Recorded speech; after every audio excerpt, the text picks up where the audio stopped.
தமிழகத்தின் தலைநகர் சென்னையில் தமிழ்நாடு அரசாங்கத்தால் தமிழக முதல்வர் மாண்புமிகு மு.க. ஸ்டாலின் அவர்களின் முன்முயற்சியால் பாட்டாளி வர்க்கத்தின் சர்வதேச தலைவர் மார்க்ஸ் சிலை இன்றைக்கு திறந்து வைக்கப்பட்டிருக்கிறது. அதற்காக நாங்கள் இந்திய கம்யூனிஸ்ட் கட்சியின் தமிழ்நாடு மாநில குழுவின் சார்பில் நன்றியை தெரிவித்துக் கொள்கிறோம்.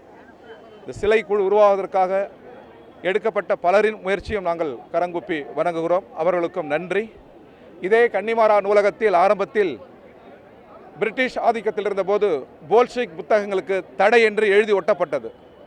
மார்க்ஸ் லெனின் புத்தகங்களுக்கு தடை விதிக்கப்பட்டது. ரஷ்ய புரட்சி குறித்த நூல்களுக்கு தடை விதிக்கப்பட்டது.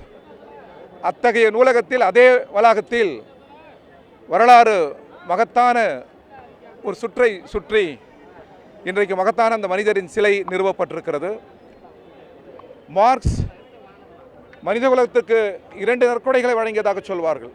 ஒன்று, பெரும் முதலாளிகளின் சுரண்டல், அதை வெளிப்படுத்திய சர்ப்ளஸ் வேல்யூ, உபரி மதிப்பு. இன்னொன்று, வரலாற்றின் கதிபோக்கை பார்க்கிற இயக்கவியல் விதிகள். இந்த 2 நற்கொடைகளை மார்க்ஸ் உலகுக்கு அளித்தார். மார்க்ஸை தோலுரித்தால் அதற்குள் ஏங்கல்ஸ் இருப்பார். ஏங்கல்ஸ் இல்லாமல் இந்த மார்க்சியம் என்ற பெயர் நிலை பெற முடியாது. லண்டன் ஹைகேட்டில் அவரை அடக்கம் செய்கிற போது மார்க்ஸான் ஏங்கல்ஸான் இதுவரை சமூக அறிவியலை வளர்ச்சி போக்கில் கொண்டு சேர்ந்த மார்க்சின் பெயரிலேயே மார்க்சியம் வழங்கப்படும் என்று மார்க்ஸுக்கு பெயர் சூட்டியவரே ஏங்கல்ஸான். அதே போன்று மார்க்ஸை தோலுரித்தால் ஜென்னி இருப்பார். எனவே இந்த மகத்தான மனிதர்களை ஜென்னி ஏங்கல்ஸை நீக்கி மார்க்ஸ் இல்லை. மார்க்ஸ் ஒரு கட்சிக்கு சொந்தமல்ல, உலகம் முழுவதும் கரத்தால் உழைக்கிற பாட்டாளிகளுக்கு சொந்தம்.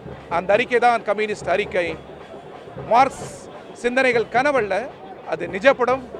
உலகம் முழுவதும் சமதர்மமும் சமத்துவம் கோலோச் அந்த நாள் எழுக. மார்க்சின் சிலை நின்று வெறும் மரபுக்காக அல்ல, அவரது சிந்தனையை முன்னெடுக்க நாங்கள் உறுதியேற்கிறோம். வணக்கம்.